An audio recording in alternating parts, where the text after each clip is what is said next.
Cameron Beaubier has owned 2020. 12 race starts, 11 race wins. And with another track record earned, he seems unstoppable.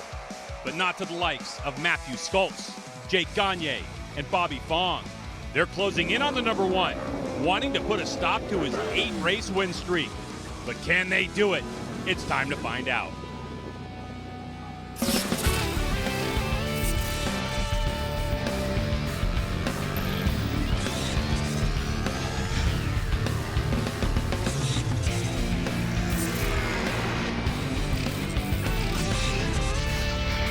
It's time for the MotoAmerica AMA FIM North American Road Race Championship. Round 7 of 9 for 2020.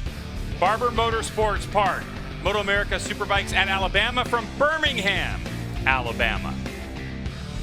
Hello everyone and welcome to HONOS Superbike. I'm Greg White standing alongside two-time AMA champ Jason Pridmore. Jason, we kind of sound like a bit of a broken record, but this year has been all Cameron Beaubier. Yeah. So impressive. He's made it hard for us not to sound like a broken record. Cameron's just on fire right now.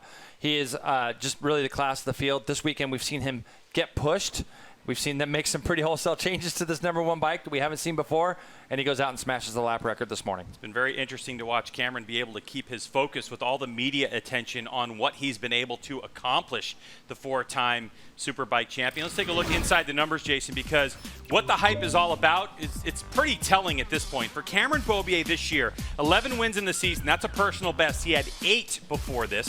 He set the lap record in the races at all 6 tracks we visited this season. So it's not like anybody's going slow. What's on the horizon? The pursuit of the most race wins in a single season. That was set by Josh Hayes in 2012 at 16. And of course, his march towards second place all time on the win list. Jason, let's get right down to the third member of our broadcast team, Hannah Lopa, who's down working the grid.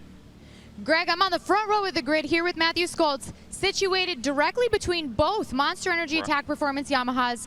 Matt, based on your performance so far this weekend, do you think that you have the pace to hold off Jake Gagne, but hold on to Beaubier and potentially get your first win of the season? Well, I mean, yeah, Friday started off well for us, and I kind of feel like we do have the pace to kind of hold on to Cam. I know that he's really good on the opening lap, so kind of just try to hang with him and then take it from there. But, you know, I think that the Westby crew have been working really hard, and we've been getting better and better, closing the gap up to Cam. So hopefully we can just try to challenge him here, but just go out there and have some fun and take it from there. Best of luck out there, Matt. Let's get over to Jamie Howe. Hannah, Jake Gagne has a 6-point lead in the championship over Matthew Skoltz, but this weekend he's been behind in terms of performance. They did make some big changes overnight. They were able to pick up over a second in terms of a qualifying pace, but Jake, how will that change the way you're able to race this bike? I didn't hear what you said, but yeah, you know, it's been an interesting weekend. I think for this race, it'll be interesting to see how these tires hold up, and it's going to be a good race. Obviously, these Yamahas are all rolling. I know these guys behind us are going fast, so we'll try to put on a show, make it exciting, and see if we keep clicking away on this thing. And I'm happy this Monster Energy Attack Performance bike is getting better every time we hit the track this weekend, so we're in for a good one. Good luck, Greg. All right, thanks, Jamie. And Jason, here at Barber Motorsports Park, it is very challenging, physically demanding, and entertaining, especially for fans that can see it. 2.38 miles long. You have a good blend of left and right-hand corners, but it seems like those right-hand corners definitely dominate.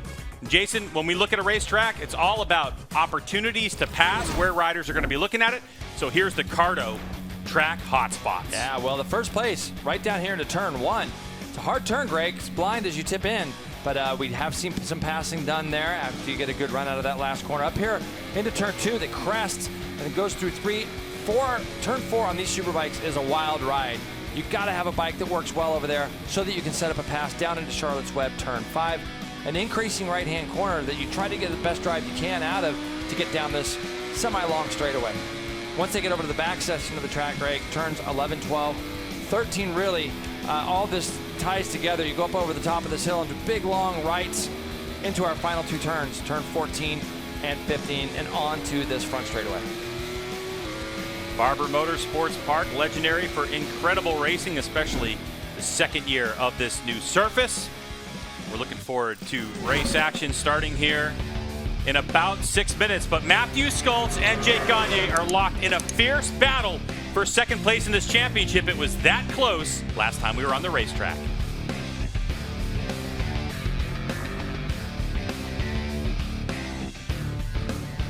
Superbike coverage is sponsored by Dunlop, the official tire of the MotoAmerica Championship Series. And brought to you in part by Geico Motorcycle. Now through October 7th, save an additional 15% on motorcycle insurance.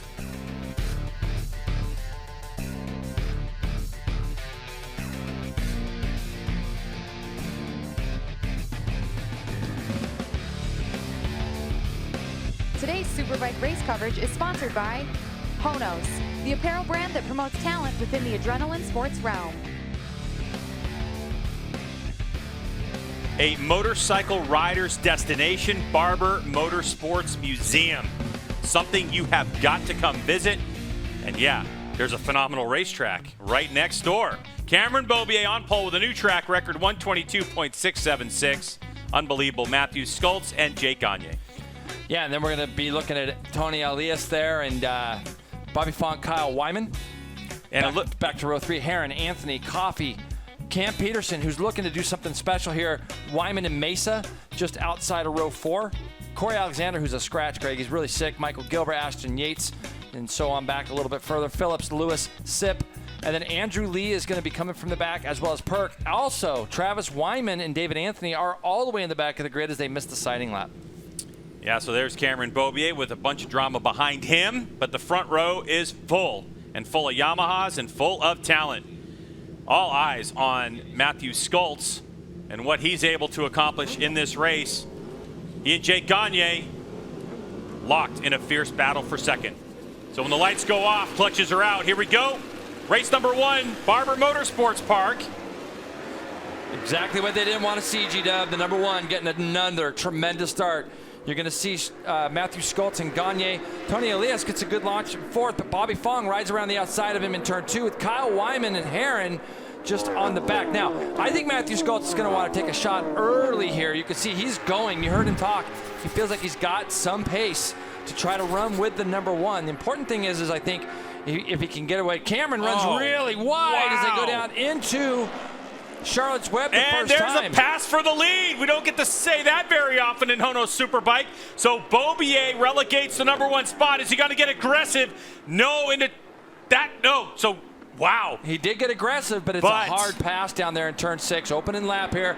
He's going to know that Matthews is on as fresh of tires as he is, obviously. So he's just going to be able to let the brake off and get into that spot and defend that position. Now, as Cameron gets out of here, he's going to try to pull up. Nope, he's not quite close enough. Now, Greg, I have seen Cameron make a mistake down in Charlotte's Web a number of times this weekend, getting in there just a little bit too deep, as he did there on this opener. Skoltz leading Westby Racing from Monster Energy Attack Performance Yamahas. Cameron Beaubier going up the inside. Aggressive move.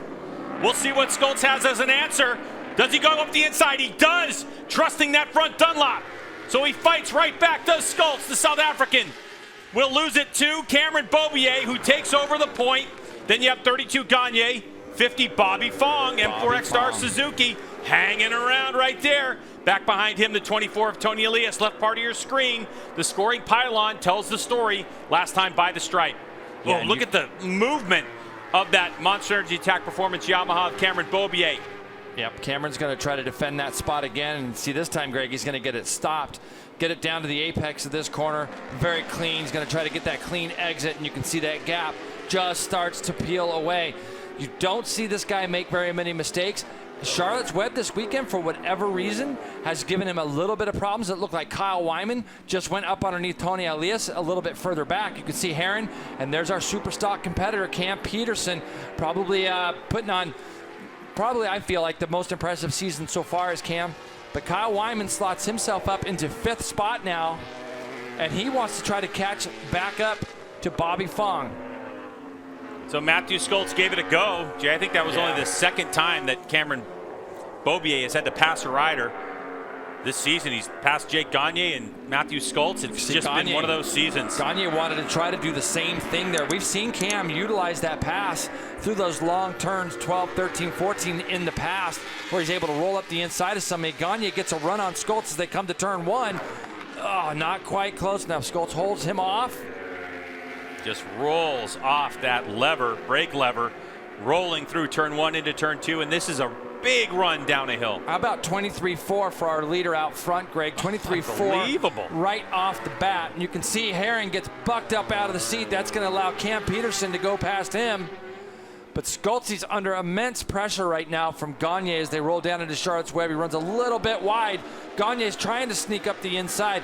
Now, as this race progresses, that shot we just got from our camera angle, you will start to see the bikes moving around a lot more than they just were there. A lot of grip right now for those bikes being so early in the race. And all the while, the 50 just kind of hanging back there. You'll see Bobby Fong come into the fray of this as the race goes on, depending on how tire wear goes for him. Here you go, Bobby Fong. Still riding a little bit banged up, obviously, as we know. Doesn't like to even talk about it because he wants to just get on with it. Yeah, but it's that left wrist. And Jamie, what do you hear about Bobby Fong? He told me just before he put his helmet on that wrist is actually not bothering him this weekend the same way that it has in weeks past. They've also been working on the setup of that bike significantly in between each and every session. He is now racing with a different fork setting as well as different rear shock than what they've been running all weekend long. So all new parts and pieces that he's going to have to use these first couple of laps to figure out. Here comes Gagne up the inside of Westby Racing Schultz. He won't do it. And that's really the big thing, getting back to Jamie's report, Jason, is that, this is the first time that Bobby Fong is on that M4X Star Suzuki. They're still looking for a really good baseline setting and just haven't hit upon this accelerated season with COVID-19 affecting the MotoAmerica calendar. But that team continues to work on it. Also, his first go on the Monster Energy Tac Performance Yamaha on a Superbike is Jake Gagne. And you're looking at the battle right now for second in this championship. And last time these two were duking it out, it was a great race move by Jake Gagne to be patient and wait till the final corner to make his move on Matthew Schultz, and was able to get by him for second place. Yeah, almost a photo finish last week in Jersey for Gagne, and it looks like, I feel like Gagne feels like he has pace right now over Schultz. As you can see, he just continues to push the number 11 rider, and Gagne goes finally up underneath him. Tough pass, but that's where he had to make this move, Greg. I feel like Gagne's had pace the last couple of laps, but he just hasn't been able to make that pass down in turn 1 stick. So this time he got a little bit more creative, came out of 11, and on his way down to turn 12 is able to sneak up the inside of the Westby rider. Talk about baseline settings for a motorcycle. In talking with Glenn, Jake Gagne's crew chief, he said they found a really good baseline setting, and they're starting to get to the point where they're fine-tuning this motorcycle. It's so important when you have a good baseline, which means when you roll it off the truck, you've got a decent setting that works at all the racetracks, so you don't have to start throwing the kitchen sink at it every time you're trying to find a setup. As for this guy, Tony Elias, your 2017 champion, he finally got off the snide and got himself a podium recently. Hannah, what do you know about Tony? Greg, these top 6 riders all have the same tire combination with the exception of Tony Elias. Everyone is running the soft front and the medium option rear, whereas Tony is on a medium front and the medium plus rear. And when I talked to him, he said it's not easy, but he feels more comfortable with that harder option rear tire, and they set the bike up around that harder option. So he's confident in the decision. He does not feel that it's a gamble at all. Now, Jason, we just saw a swap in position a couple of times at the top of turn 4 before down into Charlotte's Web. What'd you see? Kyle Wyman got into a big tank slapper as he went up over the top of that hill, both feet off the pegs. Tony Elias was able to get by him, but ran it in a little bit too hot down into Charlotte's Web. It allowed Kyle to turn back up underneath him. How about that 45 hanging with these two guys? How about that 45 of Cam Peterson on a stock 1000 spec GSXR 1000 hanging with these super bikes? Cameron Beaubier, 23.4 his fastest lap of the race, 23.5 last time by out front. But this battle between Kyle Wyman, Tony Elias, Cam Peterson is for 5th place. And they were kind of holding that distance to Bobby Fong, who's just up the road in 4th, until Kyle made that little bit of a mistake. So they lost a little bit of time on that last lap. Bobby Fong goes across at a 24.8, was about a half second quicker than was Kyle Wyman. So he gained about a half second. And look at Cam Peterson right in the back of Tony Elias right now. So Cam is looking for a way past Tony Elias, and then he wants to go on and try to mess a little bit with Kyle Wyman. It's already been a successful day for Cameron Peterson. He did win that Stock 1000 race earlier on, but they haven't changed anything on the bike. They were able to hone in on something this morning. They raised the ride height a little bit, and it just made the bike so much more stable. It gave him the grip that he had been looking for, and he said he is so happy with this motorcycle. He hopes so that we could just race here at Barber all the time. Yeah, well, I'll tell you, Jamie, he's put together a great season, and I've noticed in some of his interviews that he has talked more about he really wants to impress people on this in the Superbike class on this motorcycle. And every now and then as a rider, you get that motorcycle that you feel so comfortable and confident on. And right now, Cam, he's on one of those bikes for him. I would guess in his career, he just feels like he's got something. As you can see, Tony Elias tries to line up Kyle Wyman. He wanted to try to straighten that out and go past that Ducati, Greg, but he wasn't quite close enough. And Tony wisely just backed it off a little bit there and gave Kyle that line back. So Kyle Wyman continues to circulate around in 5th spot on that Cato Fastening KWR Ducati, flying the flag for the Ducatisti on the Panigale V4R. Hannah, what do you know about Kyle Wyman? Talking to him earlier in the weekend, he was really struggling with edge grip, and they made some changes to the valving in the rear shock to give it a little bit more bite. They've been making some bigger changes here this weekend than we've seen from him so far this season, but he feels like the team are headed in the right direction. Yeah, there's been some big changes this season. Of course, the second weekend in a row that he's had the same spec motorcycle underneath him after a disastrous Ridge Motorsports Park race a few weeks back where he destroyed a swing arm, and of course that really hurt the motor because we know the swing arm attaches to the engine case on the motor on the Panigale V4R. But now in the second week in a row, I think it's been really good for he and his team to just go race back to back. Yeah, you know, as a racer, you want to always keep trying and you never really want to give in. And we can see Tony's trying to set this move up again, Greg, so we'll keep an eye on this real fast. Look at him. He's just going to make a big commitment to try to get down the inside. He's not quite close enough because he's running a little bit wider in the big long left, so the amount of track he's taken is pulling him away from Kyle in a sense. And so the amount of distance he's got to make up between that turn 16 and 17 is going to be a little bit greater.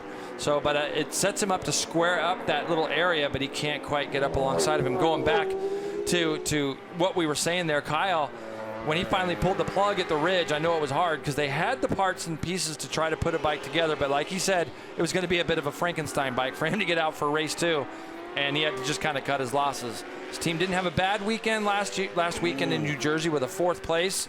And right now he's battling for that top 5. Tony Elias, M4XR Suzuki, looking a little bit ragged in those last couple of corners. Now, Jason, looking at Kyle Wyman, if you look at the configuration of the motorcycles behind him, GSXR 1000s, you have those two motorcycles, inline 4-cylinders versus the Ducati Panigale V4R. The way that they make power is a little bit different. In talking with Dunlop about development of these tires over the last couple of years has been based around an inline 4-cylinder of Tony Elias and, of course, Cameron Beaubier.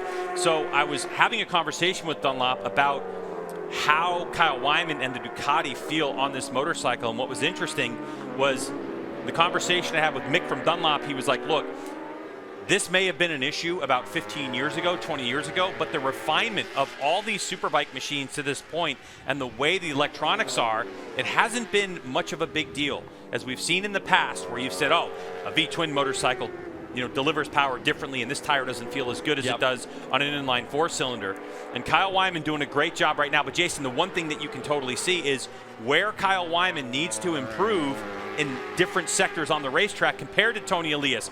This is the part where Tony starts to get close to Kyle if he can get his M4XR Suzuki slowed down enough to stick to the back. Look how Kyle was out wide there, though, Greg. He got in there, and I'm noticing a lot of movement from the rear of the Ducati right now. As you can see, Tony's bike doing that same thing, and all the while, Cam, who looks really in line, is Cam Peterson is probably licking his chops, going, okay, these guys are both moving around a lot, and I'm going to just keep piling on the pressure here, doing 25-1s on his Superstock bike, 25-1.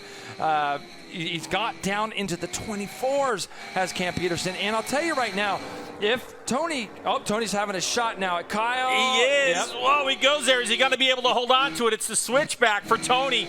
Is he able to maintain it up and over the curbing? Jason, that is a hairball place to make a move. There's so much going on the racetrack. What a move by Tony Elias on the M4X Star Suzuki around Kyle Wyman. Big move there. Yeah, he was able to just get the drive, but I think a lot of that's going to be as drive. Kyle gets a great drive out of that last corner, didn't he? I don't know if he's going to be up close enough to do something in turn one. Nope, he's going to have to roll out of it a little bit. So his turn to follow Tony Elias just a little bit now. But Kyle's bike has got a lot of movement, and you'll see it in this next section of racetrack as they come through the turn 3 area and down this steep hill. This is going to be a G-out spot coming up over the top of this. I saw a lot of movement from Kyle's bike the lap before. Look at Cam. Cam just kind of keeps that thing wide open up over the top and closes that gap into Kyle Wyman. So Wyman falls victim to the 2017 HONOS Superbike champ, Tony Elias. Great move by Tony. Let's take a look at the pass, Jason, because it was just Tony going for the apex like he loves to do. Yeah, you remember last year he tipped off in turn 11, but that's the turn he got a great drive out of, and he was able to get in there, get it up underneath Kyle Wyman in typical Tony Elias fashion. He goes right to the apex.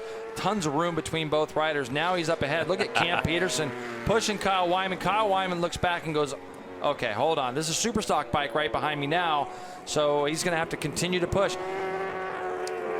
Now, Cam and Kyle both run a little bit of the same line through this big, long right-hander. It's going to be hard for Kyle. Oh, he's going to go, though. Wow, look at Cam Peterson on the Altus Motorsports stock 1000 spec GSX-R 1000. A good move. Looked like he had a lot of confidence in the front end of that motorcycle, and he gets around Kyle Wyman, but here comes a Ducati Superbike on the gas, the power, and Wyman will retake the spot. Yeah, and that's going to be the first shot that Cam's going to have at Kyle, and he's going to have more, Greg. Just looks like his bike, it just seems like it's working just a little bit better than the two bikes that have him. You can see Tony Elias, that's really helping him, but leaving up over the top of this hill. Look at it, Cam and the speed he carries coming up over the top of that. And he's going to have another look as they go down into Charlotte's Web. He is going to make this pass. Now see if Kyle cuts it back up underneath him. He's trying to, and then we're going to go onto this straightaway, but it looks like Cam's got a really nice drive out of there. Kyle's going to be on his left. Cam's going to have the preferred spot, yep, as they go down into turn 6 now. So now we're going to see what Cam Peterson has. It's kind of straightaway turn, this last section that Cam's getting into. But what a drive he gets out of there. You can see Wyman's really starting to struggle with acceleration. So Cam Peterson trying to get after the Superbike of Tony Elias. So now Wyman is back in 7th. Cam Peterson, the 45, in 6th spot. Want to make a note, out front is Cameron Beaubier, 5.7 seconds adrift. Jason, Cameron Beaubier, laps ago, on lap number 2, by the way, broke the race lap record again. So 7 tracks this season, the number 1 plate has decimated the race lap record, a 1:23.471. It was by him last year, a 1:23.871. It's not just that Cameron Beaubier is dominating this season, he is dominating it by shattering track records every time we go. Now you can see how good his bike looks. This is on the left-hand side when he got in there a little bit early, and everybody else had a glimmer of hope. And Matthew Scults went up underneath him, but it wasn't long last, because about 6 corners later in that turn 14, 15, 16 area, Cam went underneath. Matthew returned the favor, but Cameron Beaubier was able to turn it back up underneath him and go back by, and since then he has set sail.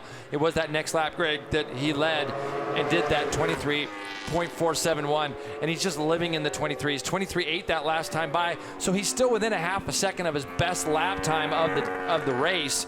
We're going to get eight to go this next lap by, but he's still consistently running in the 23s. And so comfortable on the evolution of the Monster Energy Attack Performance Yamaha, Jamie. And it's been pretty impressive to watch the evolution over the course of the weekend. In that first practice session where we saw Matthew Scults lead, Beaubier wasn't happy about it. It was only by 2.5 tenths, but in that next qualifying practice, they completely took Beaubier's bike apart. They made wholesale changes, trying to find something that he was a little bit happier with. He wasn't happy with being in 2nd place, and that's really the determination of the champion. He's been able to lay down those track records, as you mentioned, but they had to work for it this time. That's what happens when you poke the bear, Jamie. This is what Cameron Beaubier is doing. How about this battle? This is for 4th place between Bobby Fong and a resurgent Tony Elias. Yep. Both M4X Star Suzukis going after it. Just now, Tony got back down into the 24s, which is a good time, as he's going to take a shot at Bobby Fong. He just caught him. He's going to take an immediate shot as they go down there into Charlotte's Web, Greg. He's going to hopefully get this bike upright and tipped back up onto the center part of that tire, and he is off. So Tony Elias with a nice little resurgence here. 24.8 is his fastest. He had done that just a couple of laps ago and got back down into the 24s. He's at a 25.2 this last time by. Now, Jason, when you look at Bobby Fong, he's starting to drift backwards. Yep. But it's not without incident. Like, take a look left part of your screen, Jason, and Bobby starts to motion towards his tank.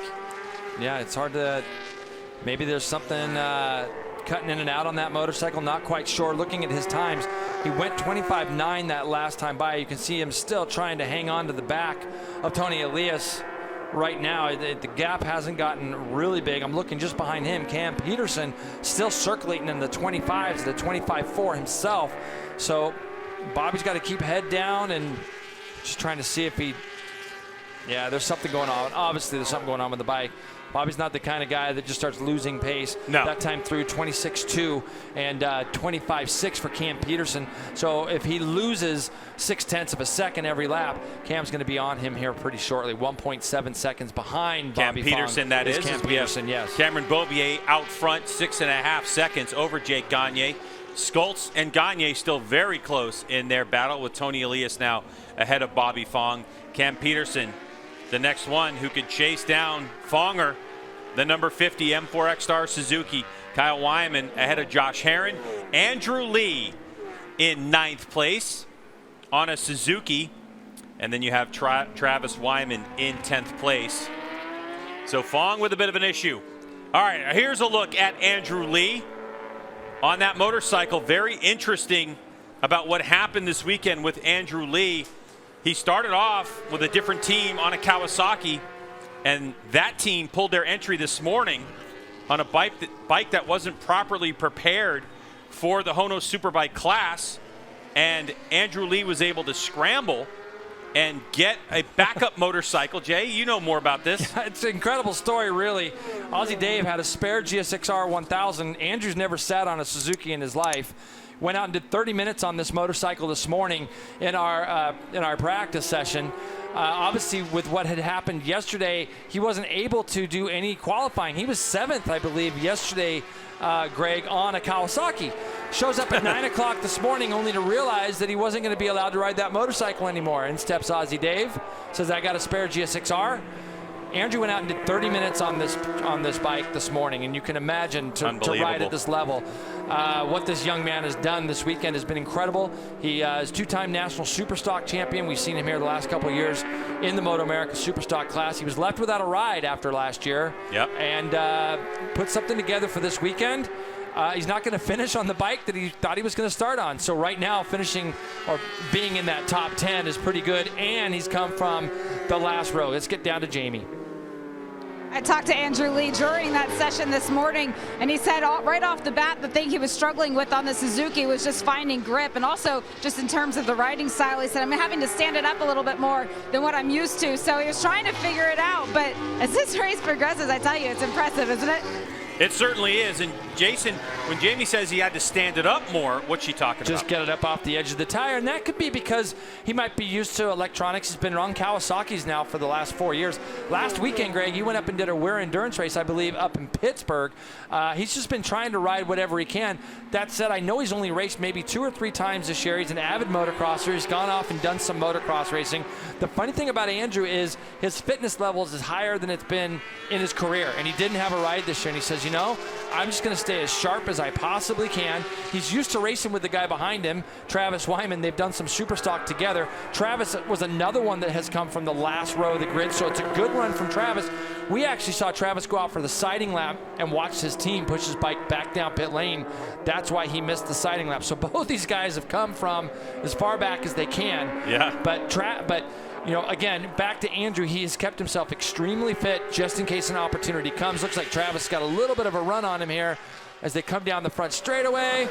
Not quite close enough. So Andrew really Lee, nice work by both these two riders. 9th place so far in his HONOS Superbike debut. First time we've seen him in this class, the 2-time Stock 1000 and reigning Stock 1000 national champion. So a good battle between these two riders.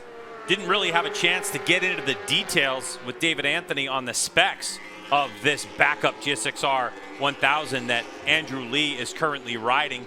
For sure, it looks like he's got the stock swing arm on there. But Andrew Lee, good job with Travis Wyman battling in the top 10. Cameron Beaubier still out front from Jake Gagne, and Schultz now 2.5 seconds behind Gagne. So Schultz has lost some time with Elias Fong, Cam Peterson, Kyle Wyman. Cam Peterson now, Greg, is only 0.4 off the back of Bobby Fong. So that will be another battle we'll be keeping an eye on, is these two guys just continue to rage their little battle for 9th and 10th. So both going for that top 10. And I think that coming from where they've come from and to get through as many riders as they had to do that with. Also, we saw Dave Anthony go out and roll out for the warm-up lap. He missed the sighting lap, saw him roll out, but he didn't even start. So here you go. Here's the battle for 5th, and this is what Cam's been wanting to do. He's been wanting to try to get up into those top 5 on a super stock bike. And, obviously, like we said, Bobby's got a little bit of a problem, but Cam Peterson just keeps going forward. And I think, too, Greg, that even though Bobby's on a bike that's going to probably have superior electronics, obviously, Cam's bike's going to maybe be a little bit less power, might be a little bit easier on the tire as the race wears on. Coming into that section where he went underneath Kyle Wyman as well. So let's see if he tries that same pass as they come up over the top of this rise into turns 14, 15, 16. It just looks like on Cam Peterson's Suzuki that there's just a lot going on the front end of the motorcycle when the bike's leaned over. You know, Greg, you say that, but it's kind of funny. As a rider, you can see the thing moving. You can see the bodywork kind of shuddering. The guy has gone 24.8, and coming into the weekend, I think the fastest super stock lap time we've ever seen around here on a super stock spec motorcycle is a 26 flat. This guy's gone 24.8. So I don't think there's going to be too much complaining coming from Kyle's mouth about how his bike is handling and what's going on with it. Right now, he does have a little bit of the measure of Bobby Fong. And, you mean Cam Peterson? Yeah. Cam Peterson. I'm sorry. Yep. He's doing. Fong had to look over, and here comes Peterson on the brakes down into Charlotte's Web. Turn number 5. He gets by. Now it's all about that battle between a stock 1000 spec motorcycle and a full-blown superbike. If Bobby has anything left to fight with at this point. Yeah, it looks like Bobby's just got a problem. No credit taken away from Cam. He's done a nice job, but Bobby's not fighting a fair battle right now. It looks like you can see him looking back, making sure he's just trying to hold on and get the positions he has. But this guy now has crept himself into the top 5. So Bobby Fong will slip to 6th place, and Peterson, a top 5 finish on a stock 1000 spec machine, your championship leader in that stock 1000 category, involved in the MotoAmerica Superbike Cup competition, leading the way there. What a ride, and trying to open the eyes of team owners all over this paddock. Later on in the show, we're going to talk about silly season and how it's starting to play out and the rides that are available for a guy like Cam Peterson trying to get back into a full-time HONOS Superbike ride for 2021. Greg, who deserves one more? Anybody? Well, when absolutely. You look at, and I'm talking about guys that aren't on superbikes now that can get back to superbikes. I mean, what Cam's doing right now, I think has been really nice, and he's been riding hard.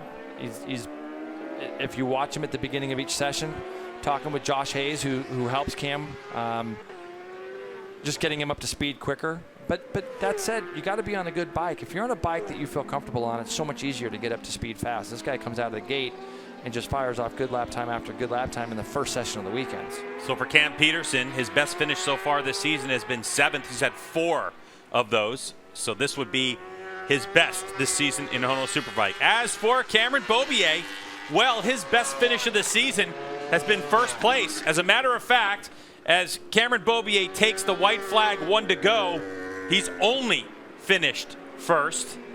A look at his race in terms of lap times.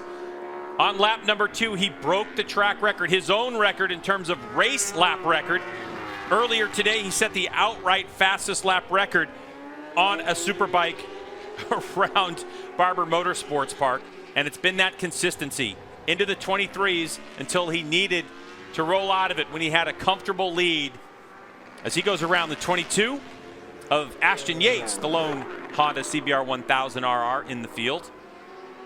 And also a stock 1000 spec bike for Ashton Yates, son of famed superbike racer Aaron Yates. Boy, final lap for Cameron Beaubier, Jason. It doesn't look like, other than that little miscue down in the first lap into turn number 5, that everything has gone right for Cameron Beaubier. Yeah, it all looks very tidy, even on a bike that's got the amount of laps that we've got on these tires. This bike still looks really good as he comes up over the top of the hill into this big long right. I think that this weekend though, he's had a little bit more. Matthew Skoltz yesterday showed some real pace, so I think all that did was help Cameron, because it definitely upped his pace as he comes across the line once again, Greg. Wheel in the air, race number 1, victorious. He takes the checkered flag, and his 12th win of the season. His teammate Jake Gagne comes across the line 4.5 seconds behind him.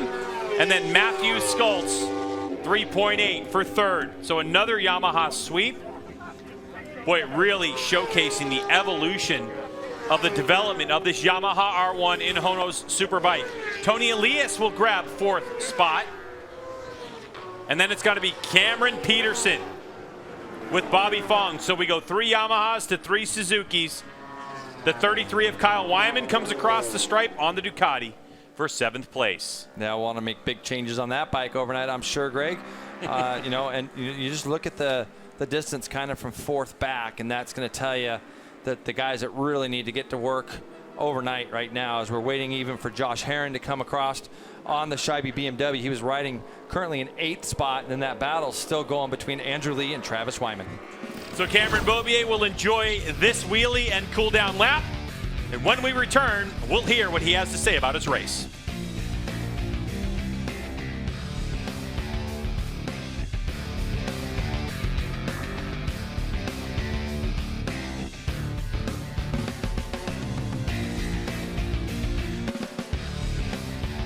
Today's Superbike race coverage has been sponsored by Dunlop, the official tire of the MotoAmerica Championship Series. Welcome back to Victory Lane at Barber Motorsports Park. Cameron Beaubier's girlfriend Shelby, the congratulations on a great victory. One he had to fight for at the beginning after making a slight mistake, but in the record books it'll say 4.5 seconds over his teammate Jake Gagne. Matthew Skoltz, unexpected 8.3 seconds adrift. They're going to do a lot of work. Let's get right down to Hannah, who has our winner, Cameron Beaubier. And Greg, this marks his 12th victory of the season. Cam, we saw Skoltz jump out in front of you early on. What was going through your mind when you saw that happen? Yeah, I ran a little wide going down into Charlotte's Web, and Matty sneaked up the inside, and then I tried to get him going into the next right, but he reeled it off there pretty good on the brakes, and man, I knew I had to try to get around him as quick as I could, and we kind of went back and forth in the last section. And then I just put my head down from there, and then I saw I had +1 the next lap around, and I figured they got in a battle. And I was like, all right, this is my time to put my head down and go. And we were able to bring it home today. I'm just had an incredible day, honestly. I was able to break the outright track record this morning with my guys, and all the Yamahas are just rolling around this place so good right now, and I'm just really enjoying myself. So thanks to 60 Alpine Stars and Man Above for keeping us safe out there. A Monster Attack Yamaha and all the fans for coming out. Congratulations, Cam. Let's get over to Jamie. Jake Gagne also had to put his head down. He started this race in 3rd, had to battle around the Yamahas. When the weekend didn't start off as well as you wanted, how much more rewarding is this success? Yeah, this is a good podium. Obviously, yesterday was a little bit rough. We're a little bit off the pace, but we made a lot of good progress with the bike, and the team's working just incredible as always. I'm just happy to have this Monster Energy Attack Yamaha underneath me. It's a pleasure to ride around this track. I think we all love this track, but these Yamahas are obviously rolling around really, really good. And I know Matt and Cam kind of were going back and forth at the beginning. I was watching them, and then I saw Cam get by Matt. I knew he was going to put his head down, and luckily I kind of was able to squeeze by Matt there on the back, and he stayed on me for a long time. He never let the pressure off, so we were just pushing it the whole time out there, and we'll see if we can make a couple of changes and try to see if we can close the gap to this guy tomorrow. Jake Gagne made it stick for 2nd, Hannah. And in 3rd place, Matthew Skoltz. Matt, we saw you get out in front of Beaubier really early on. What do you think can be done before tomorrow to try and make that lead stick? I think I just need to focus on driving out of the corners. I seem to be spinning up, and Jake and Cam are really hooking up well. So well done to Jake and Cam. Jake kind of broke me at first, and I feel like I was coming back to him, but I made one or two little mess ups, which kind of cost me. But yeah, no, we do know where we need to get better, so we'll just go back to the trailer now and have a briefing and try to improve that tomorrow. But a big up to the Westby racing team. I feel like the bike is working really well, so hopefully tomorrow we can challenge these two boys here next to me. Congrats, Matt. Greg, Jason, another Yamaha podium sweep. Yeah, and that's really part of this two-race format we have here, as these podium finishers congratulate each other on a nice race. We'll have more from Barber Motorsports Park. Welcome back to Barber Motorsports Park, where Cameron Beaubier gets to enjoy a celebration. On top of that podium, way on top, Jason. Race 1 highlights. Good entertaining start. Yeah, great start from Cameron Beaubier once again, as we've seen this year. Matthew Schultz, though, took advantage of an early mistake as they rolled down into Charlotte's Web on the opening lap. And Cameron tried to tuck it back up underneath him in turn 6, wasn't successful, but when they got over to turns 13, 14, 15, he was able to do that, only to have Matthew Schultz fire it back up underneath him in the last corner, turn 17. But once he got out in front, and once he got that clear air, he was gone. Jake Gagne made a couple pass attempts on Schultz when they went into turn 1, wasn't able to make that happen, but then he went down into turn 12 and did. This guy on the charge all the way through. Cam Peterson goes by Kyle Wyman on his way to an eventual 5th place. He ends up catching Bobby Fong late in the race, as you see here. Cameron slips up underneath him. Bobby Fong, we saw him coming down the front straight with a problem, but this guy, no problems whatsoever. Just a good front, big front wheel stand again down the front straightaway for Cameron Beaubier. And I'm sure Richard Stamboli is looking at it saying, hey, will you stop robbing my motor of oil? Cameron Beaubier, as he now leads by 89 points over Jake Gagne. Now keep in mind, the next couple rounds, Indianapolis and Motor Speedway and WeatherTech Raceway Laguna Seca, we're going to have 3 HONOS Superbike races, so still a heap of points left. Not any chance for Cameron Beaubier to wrap this one up too early. You can see Bobby Fong and Tony Elias in 4th and 5th. More coming at you from Barber Motorsports Park, as Cameron Beaubier is all smiles today.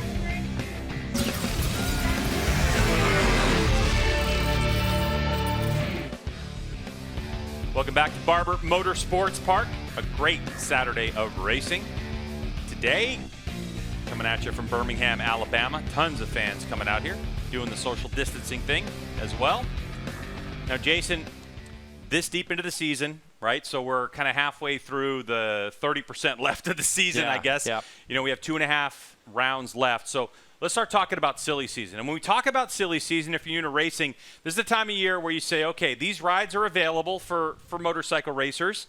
And who's going to get them? Because oftentimes we see riders switching from team to team, even class to class. So that's what we talk about in silly season. Yeah. So we put together a little graphic to give you an idea of where we are in silly season. So when you look at the Monster Energy Attack Performance Yamaha team, what we do know is that the 2 riders that are there are signed up for next year. Now, there's the possibility that Cameron Beaubier might go to World Superbike. We'll talk about that a little bit.